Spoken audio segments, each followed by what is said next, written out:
I am back. I am being super consistent with my videos this week, so pat myself on the back. This video is going to talk about cosmetology school. I know there are a lot of people right now doing what I was doing before I started cosmetology school, and that's searching for videos on YouTube about cosmetology school. So I wanted to offer my insight and tell you what my experience was and kind of just give you some advice going into beauty school. The first thing I want to say is to make sure that you are in it for the right reasons. Make sure before you even start and before you invest over $20,000 in schooling that this is something you genuinely want to do, because student loans are forever. Once they kick out that money, they expect for you to repay it back. So keep that in mind and make sure that this is something you're genuinely interested in and that you are passionate about, okay? Second thing is be involved 100%, because in school, there was a lot of people, not calling anybody out, but they will run and hide from services once they got on the floor. They would run to the bathroom, or they would pretend to be doing something else because they didn't want to do hair, which is bizarre because you are in cosmetology school to learn about doing hair. So the fact that there were people in school running and hiding from doing services, just, honey, I did not spend my money to sit in here and do nothing all day. I just never understood that. But be involved. Don't be that person. Don't be that person. And also, when you do get on the floor and you are doing services, don't just do one service. You're there to learn. So for instance, when I was in school, it was a certain point of time where I was doing only braiding.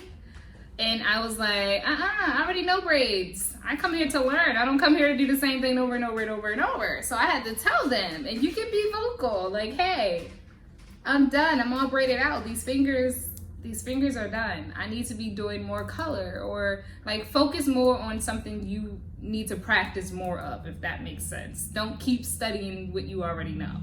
It's the same concept with when you're doing theory. Like, if you already know the color wheel, move on to something else. Go to a topic or do a service that you really need to practice on so that you can perfect that and move on to the next one. Next thing I want to talk about is just staying focused and not getting distracted, okay? This means doesn't matter how hot the tea is.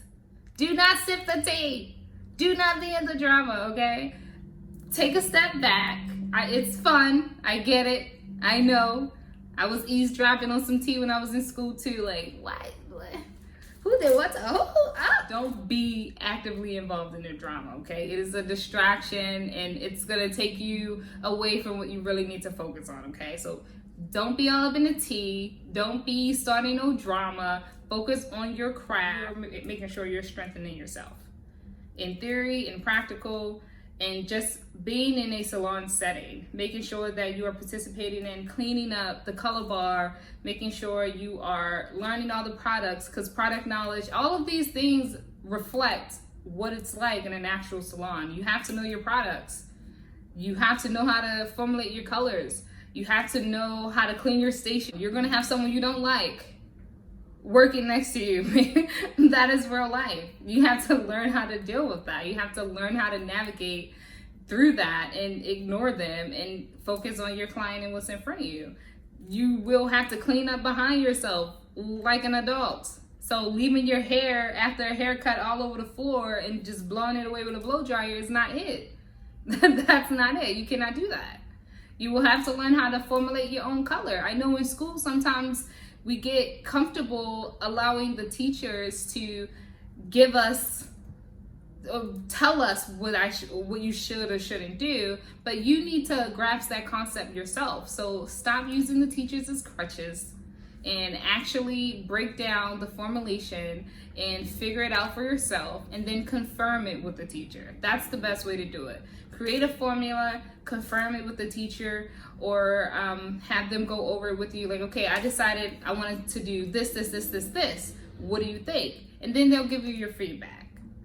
Because in the real world, that teacher is gone. You do not have someone that's going to be there like, hey, go ahead and put 6 in and whatever. And no one's going to be there to do that for you. You have to learn how to do that yourself. You have to be confident in doing that yourself. So dig into that, okay? Dig into formulations and anything that you're actively being involved in beauty school. Dig into it. Research salons while you're in school, because some salons offer programs for students where you can come in as an assistant, and once you graduate, if you're, after a certain amount of time, then you'll get your own chair. So make sure you guys are researching that, and also make sure it's a salon setting that you are comfortable in and that it's a right fit for you, because that's also important.